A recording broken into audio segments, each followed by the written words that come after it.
Right, we're just interrupting that programme now to cross to Brussels for a NATO briefing by NATO head Jens Stoltenberg. Let's listen to him. Convened a special meeting of the North Atlantic Council. NATO allies expressed strong solidarity with Turkey. They condemned the Russian violations of NATO airspace. I call on Russia to avoid escalating tensions with the alliance. Russia must deconflict its military activities in Syria. I'm also concerned that Russia is not targeting ISIL, but instead attacking the Syrian opposition and civilians. I discussed the situation in Syria with Foreign Minister Lavrov in New York last week.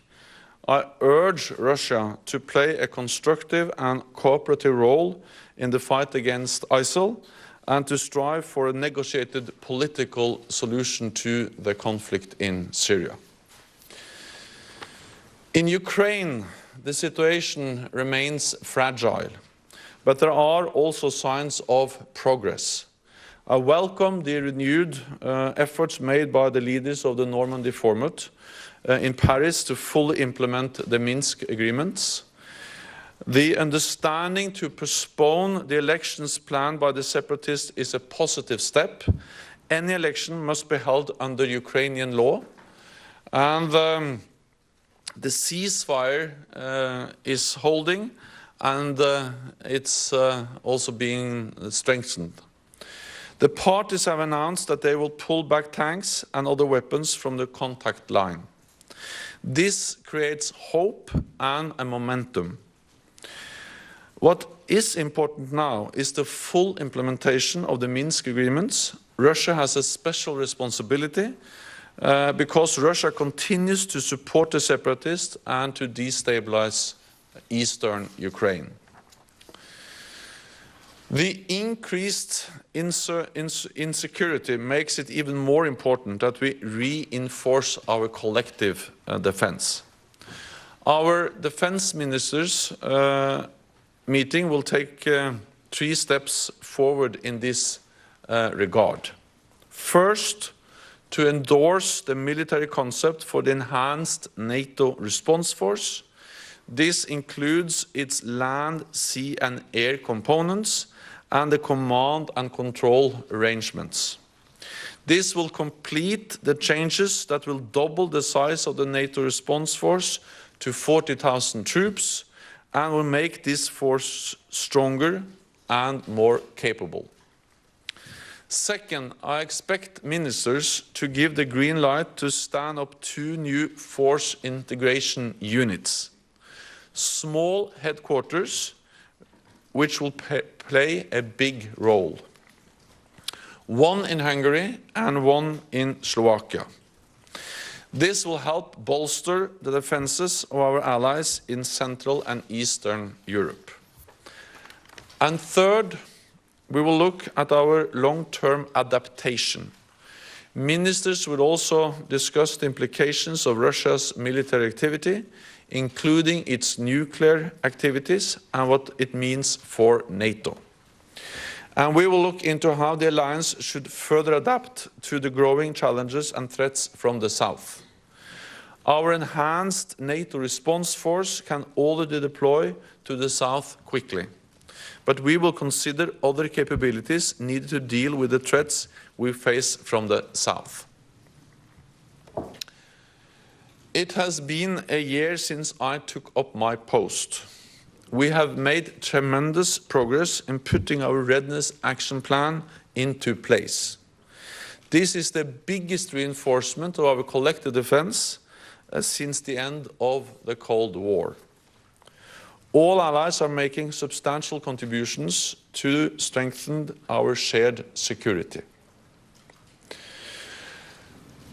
I expect defense ministers also to address the situation in Syria and in Afghanistan. I'm following the security situation in Afghanistan closely. I'm deeply saddened by the tragic incident involving the Doctors Without Borders hospital in Kunduz. My thoughts are with all those affected. A full investigation has been launched. The security situation in Afghanistan remains challenging, but the Afghan forces are rising to the challenge, and we continue to support them. And with that, I'm ready to take your questions. We start in the back. Please identify yourself. Europa Press. Thank you. Ana Pisonero from the Spanish news agency Europa Press. My first question is on the incidents in Kunduz. Has NATO already been able to determine whether US forces actually did bombard the hospital of Médecins Sans Frontières? And what kind of consequences would NATO anticipate that the US would take against its forces? Also, if this will precipitate in any kind of way a decision by allies whether to continue presence of the ground after 2016 or not. My second question is on Syria. Is NATO already satisfied with the explanations that Russia has already given on the incidents of violating the Turkish airspace? And my quick final question, if I may, Secretary General, it's on the south, security on the south flank of the NATO. What other capabilities is NATO considering to deploy in the area? We understand that one of the options could be maritime assets in the Mediterranean, but we also hear that this is a particularly challenging capacity to actually withhold and withstand in the south. Thank you. Thank you. Let me start by praising the extraordinary important work which Doctors Without Borders are doing many places in the world, including in Afghanistan and in Kunduz. And the tragic incident, the loss of lives in the hospital is a very serious matter, and therefore it is so important that we now get all the facts on the table. And that's the reason why we need a thorough investigation, and that this is done in an open and transparent way. And when we have the facts on the table, then we have a much better foundation to draw conclusions and to look into how the different operations are conducted to make sure that we do everything possible to avoid something similar to happen again. So the important thing now is to get the facts, to conduct a thorough and full investigation, and then start to draw conclusions. Then your second question was about the violation of the Turkish airspace. This is a consequence of the increased Russian military presence in Syria. And a minimum requirement is that Russia is able to deconflict with the ongoing coalition fighting ISIL, and also, of course, respect the borders of Turkey, including, of course, the airspace of Turkey, which also is NATO airspace. And for us, this doesn't look as an accident. This is a serious violation of the airspace, and actually there were 2 violations during the weekend. So that just adds to the fact that this doesn't look like an accident. The violation lasted for a long time compared to previous violations of airspace we have seen other places in Europe, and therefore we take this very serious. Anyway, it's unacceptable to violate the airspace of another country, and this is exactly what we were afraid of, that incidents, accidents may create dangerous situations, and therefore it is also important to make sure that this doesn't happen again, and that was also the reason why we sent this very clear signal.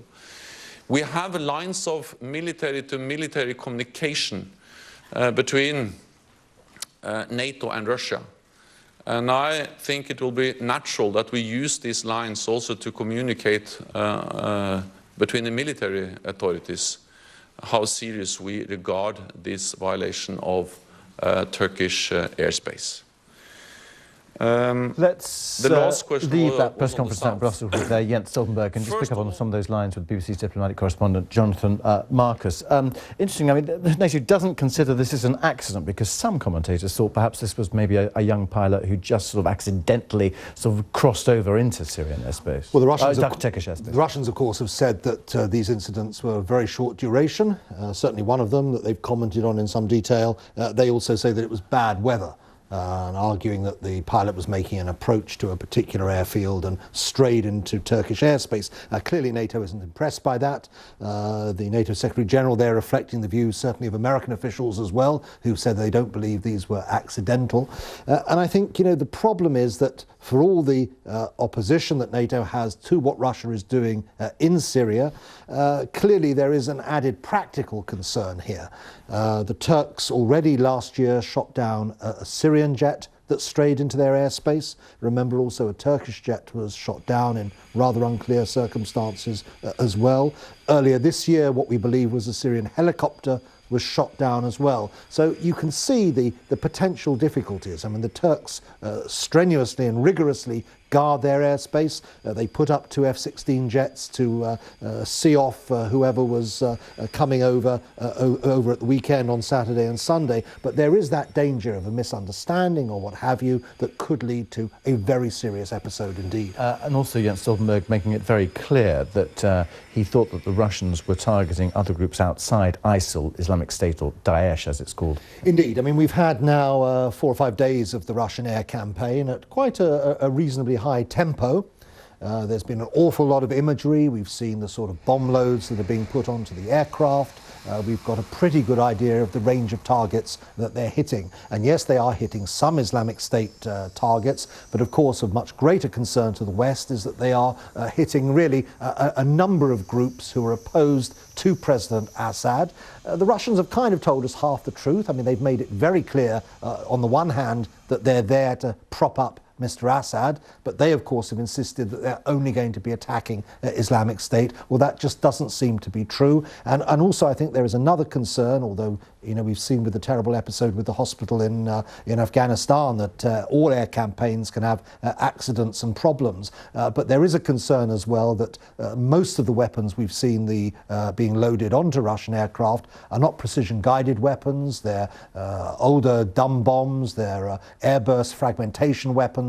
And clearly these have a much more indiscriminate effect, and that goes, the Secretary General there noted the concerns about civilian casualties in Syria as well. What about the moral duty that America and other Western countries feel to the groups that they have financed and indeed trained, perhaps not to any great effect, in Syria?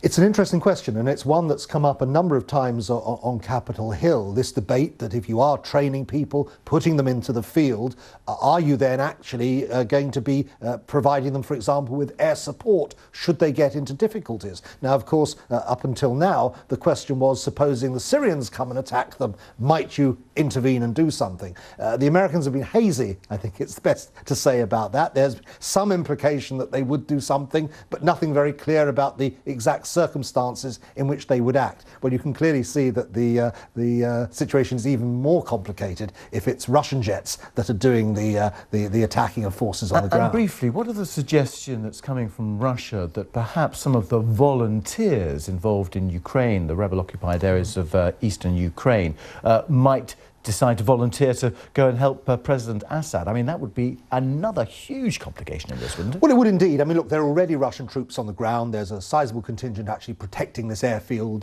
That's in Latakia. Outside Latakia. There are also, and have been for a very long time, Russian advisors and technicians helping the Syrian forces. They're long-standing allies.